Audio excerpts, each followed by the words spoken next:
Dispensasi batubara picu tuduhan tebang pilih, Gubernur Sumsel dinilai tak konsisten. Permohonan toleransi angkutan batubara di Sumatera Selatan melonjak. Data yang diperoleh redaksi menunjukkan sedikitnya 17 perusahaan tambang batubara mengajukan dispensasi karena belum memiliki jalan khusus atau infrastruktur pendukung lainnya.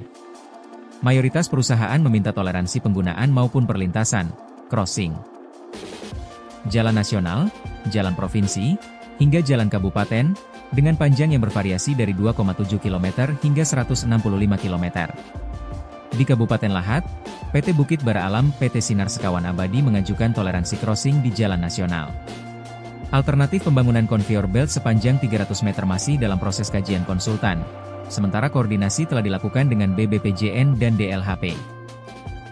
Di Pali, perusahaan seperti PT Bumi Sekundang Enim Energi, PT Global Integra Energi, dan PT Abani Andalus Energi mengajukan toleransi crossing jalan provinsi. Sejumlah perusahaan merencanakan pembangunan flyover dan tengah menyusun DID untuk diajukan ke Dinas PU Bina Marga dan Tata Ruang Sumsel. Di Oku, PT Abadi Ogan Cemerlang mengajukan toleransi penggunaan jalan nasional sepanjang 13 km. Perusahaan ini telah membebaskan sekitar 50% lahan untuk jalan khusus dan berencana menggandeng TNI, Yonzipur, serta kontraktor China Railways untuk pembangunan jembatan. Di Musi Banyuasin, PT Baramutiara Prima PT Bahari Infrastruktur Indonesia mengajukan toleransi penggunaan jalan nasional sepanjang 12 km karena terkendala izin pinjam pakai kawasan hutan, IP, meski pembebasan lahan telah tuntas. PT Astaka Dodol bahkan mengajukan penggunaan jalan umum sejauh 165 km. Perusahaan ini mengklaim progres pembebasan lahan mencapai 87%, namun pembangunan jembatan besar masih dalam tahap lelang.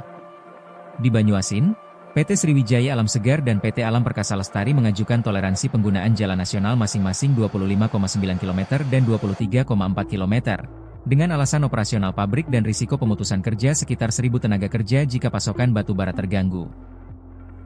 Permohonan serupa juga datang dari PT Batubara Lahat, PT Manambang Muara Enim, hingga perusahaan lintas provinsi PT Karunia Tambang Indonesia untuk memenuhi kebutuhan industri di Lampung. Dispensasi dinilai hanya untuk perusahaan tertentu, dinilai tebang pilih. Di tengah gelombang permohonan tersebut, Pemprov Sumsel justru memberikan dispensasi sementara kepada PT Servo Lintas Raya, SLR, untuk crossing Jalan Nasional Muara Enim Lahat selama 1-28 Februari 2026. Kebijakan ini tertuang dalam Surat Sekretariat Daerah Provinsi Sumatera Selatan Nomor 511-0225 Dishub 2026 yang ditandatangani Sekda Sumsel Edward Chandra. Dispensasi diberikan untuk 2 titik crossing di KM 181091 dan KM 48, berdasarkan hasil rapat tim verifikasi pada 31 Januari 2026. Deputi Komunitas Masyarakat Anti Korupsi Indonesia, Kamaki, Sumsel, Ferry Kurniawan, menilai kebijakan tersebut berpotensi memunculkan persepsi tebang pilih dalam pemberian toleransi angkutan batubara. Kalau regulasinya jelas tidak boleh melintas di jalan umum, perlakuannya harus sama untuk semua perusahaan. Jangan sampai ada kesan satu diberi kemudahan, yang lain dipersulit, ujarnya. Ferry menegaskan, pemerintah harus transparan terkait parameter pemberian dispensasi, termasuk progres pembangunan jalan khusus dan komitmen tertulis perusahaan. Jalan nasional itu dibangun dari uang rakyat. Kalau ada dispensasi, publik berhak tahu dasar pertimbangannya, tegasnya. Ia juga mengingatkan agar diskresi tidak menjadi celah perusahaan terus bergantung pada jalan umum. Kalau ini sementara, harus ada tenggat keras. Jangan sampai dispensasi diperpanjang terus dan aturan hanya jadi formalitas, katanya.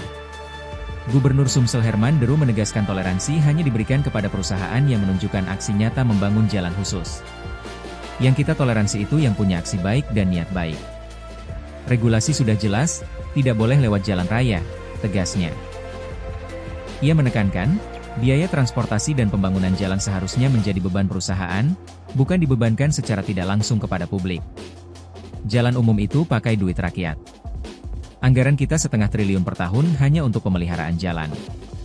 Jangan kos transportasi perusahaan dijadikan profit, ujarnya.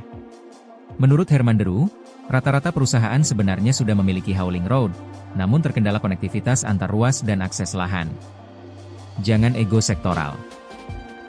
Kalau ada sumbatan lahan, nanti kita fasilitasi percepatannya, tandasnya.